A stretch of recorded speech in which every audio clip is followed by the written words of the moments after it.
Bien écoutez, je crois que la Vierge Marie est apparue au début du siècle dernier à Fatima. Ce n'est pas pour rien qu'elle a pris ce petit village perdu pour notamment rappeler l'existence de l'enfer. Vous savez que les musulmans, ils sont musulmans parce qu'ils ont peur d'aller en enfer.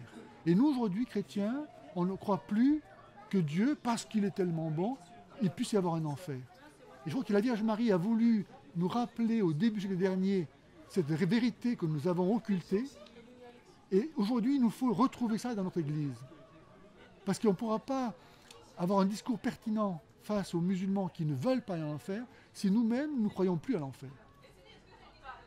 Et puis la Vierge Marie, effectivement, c'est elle qui est appelée à la fin des temps à vaincre le démon, n'est-ce pas, comme le Seigneur l'a annoncé dès la Genèse.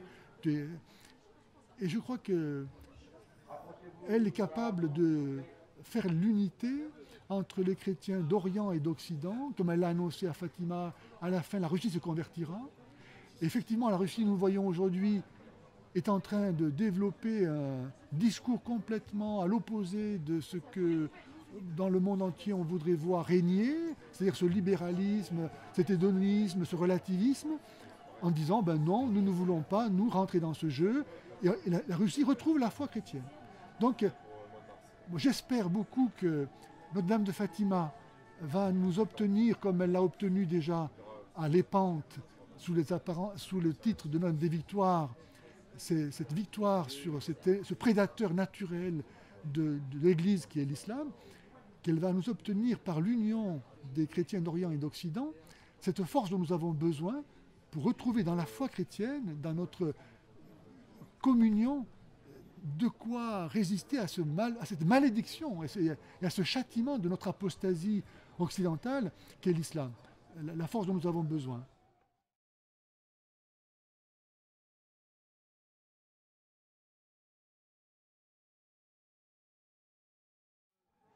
Vous avez raison, la Vierge dans l'Apocalypse a la lune sous les pieds.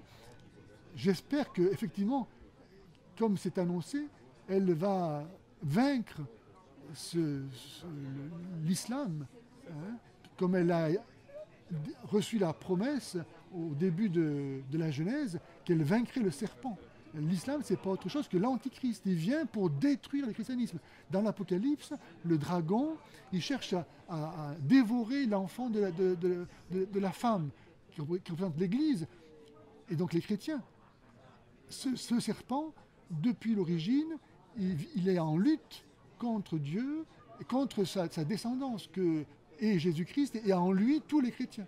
Et l'islam vient pour dire non, Jésus n'est pas mort, il n'est pas ressuscité. Autrement dit, il n'y a pas d'expiation des péchés, on n'est pas sauvé, il n'y a pas de divinisation.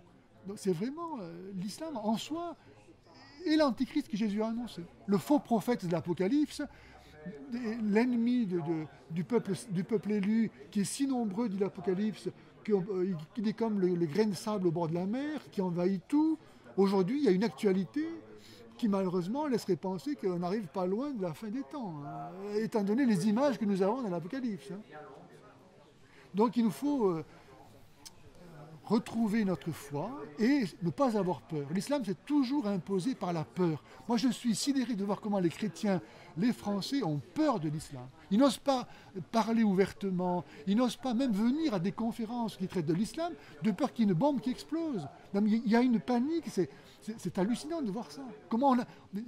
Jésus nous a dit, ne craignez rien de ce qui tue le corps, et après cela ne peuvent rien faire de plus.